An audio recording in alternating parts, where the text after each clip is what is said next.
સ્વાગત છે મારી ચેનલ શ્રી હરિ રસોઈમાં। આજે આપણે બનાવીશું એકદમ simple south Indian restaurant style sambar.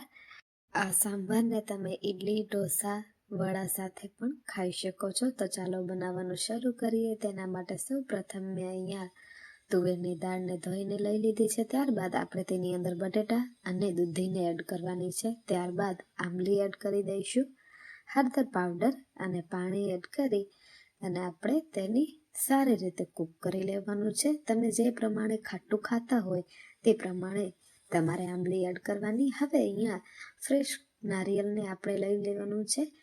ત્યારબાદ તેના અંદરથી પાણી આપણે નીકાળી અને નારિયેળને ક્લીન કરી લઈશું સારી રીતે। સાઉથ ઇન્ડિયન રેસ્ટોરન્ટ સ્ટાઇલ કોકોનટની ચટણીની રેસિપી જોઈતી હોય તો તેની પણ લિંક હું નીચે ડિસ્ક્રિપ્શન બોક્સમાં આપી દઈશ, તેને પણ તમે જોવાનું ભૂલશો નહીં। અહીંયા આપણું નારિયેળ ક્લીન થઈ ગયું છે। ત્યારબાદ આપણે કઢાઈની અંદર તેલ ગરમ કરવા મૂકી દઈશું અને સાંભારનો વઘાર કરવા માટે મેં અહીંયા મીઠા લીમડાના પાન, ડુંગળી, લસણ, ટામેટાં અને મરચાં લઈ લીધા છે। આપણું તેલ ગરમ થાય ત્યારબાદ આપણે તેની અંદર રાઈ એડ કરી દેવાની છે। ત્યારબાદ આપણે તેની અંદર જીરું, હિંગ, ચણાની દાળ અને અડદની દાળ એડ કરી દેવાની છે। ત્યારબાદ આપણે તેની અંદર મીઠા લીમડાના પાન એડ કરી દેવાના છે, લસણ એડ કરીશું, ડુંગળી એડ કરી દઈશું અને ત્યારબાદ આપણે બધી જ વસ્તુઓને સારી રીતે સાતળી લઈશું, જેનાથી બધો જ જે ફ્લેવર છે તે આપણા સાંભારની અંદર સારો આવે। બધું જ સતળાઈ જાય ત્યારબાદ આપણે તેની અંદર ટામેટાં અને મરચાં એડ કરી દેવાના છે। ટામેટાં મરચાં એડ કર્યા બાદ આપણે તેની અંદર મીઠું એડ કરવાનું છે, જેનાથી આપણું વેજીટેબલ છે તે જલ્દીથી કૂક થઈ અને સોફ્ટ થઈ જશે। તો અહીંયા તમે જોઈ શકો છો કે આપણા ટામેટાં જે છે તે સારી રીતે સોફ્ટ થઈ ગયા છે। ત્યારબાદ આપણે તેની અંદર બધા જ મસાલા એડ કરી દેવાના છે, હળદર પાવડર, લાલ મરચું પાવડર, ધાણા જીરું પાવડર, ગરમ મસાલો એડ કરવાનો છે, સાથે જ સાંભાર મસાલો પણ આપણે એડ કરી દઈશું।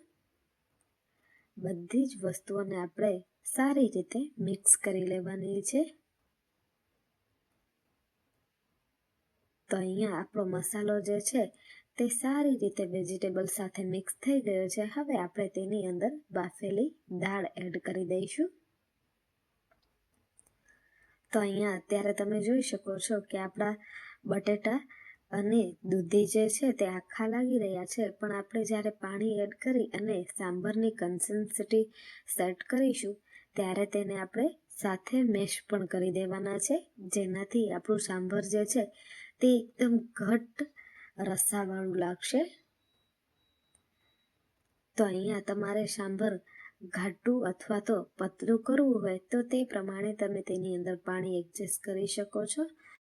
હવે આપણે ટોપરાને ઉપરથી ખમણી અને ત્યારબાદ એડ કરી દઈશું। આ પ્રોસેસને તમારે બિલકુલ પણ સ્કીપ નથી કરવાની, આનાથી જ એકદમ પરફેક્ટ રેસ્ટોરન્ટ સ્ટાઇલ આપણો ટેસ્ટ આવશે સાંભારમાં। તો અહીંયા આપણું નારિયેળ જે છે તે ખમણાઈ ગયું છે અને હવે આપણે આપણા સાંભારને ઉકળવા માટે મૂકી દેવાનો છે। તો આપણો સાંભાર જે છે તે જેટલું ઉકળશે તેટલું જ સરસ એવું ટેસ્ટી રસાવાળું બની અને તૈયાર થશે। હવે આપણે ઉપરથી ફરી પાછો એક વખત સાંભારનો મસાલો એડ કરી દઈશું અને સારી રીતે તેને મિક્સ કરી લેવાનું છે। તો અહીંયા એકદમ perfect south Indian restaurant style instant ઘટ સાંભાર બની અને તૈયાર થઈ ગયું છે। તેની ઉપર આપણે લીલા ધાણા પણ એડ કરી દેવાના છે। આ રીતે એક વખત ઘરે એકદમ ઇઝી સુપરફાસ્ટ સાંભાર બનાવી અને જરૂરથી ટ્રાય કરજો. તમને મારી આ સાંભારની રેસિપી કેવી લાગી એ મને જરૂરથી જણાવજો. અને ઢોસા ને સાઉથ ઇન્ડિયન કોકોનટ ચટણીની લિંક હું નીચે ડિસ્ક્રિપ્શન બોક્સમાં આપી દઈશ, તેને પણ જોવાનું ભૂલશો નહીં. આજ માટે આટલું જ. ફરી મળીશું નવી રેસિપી સાથે.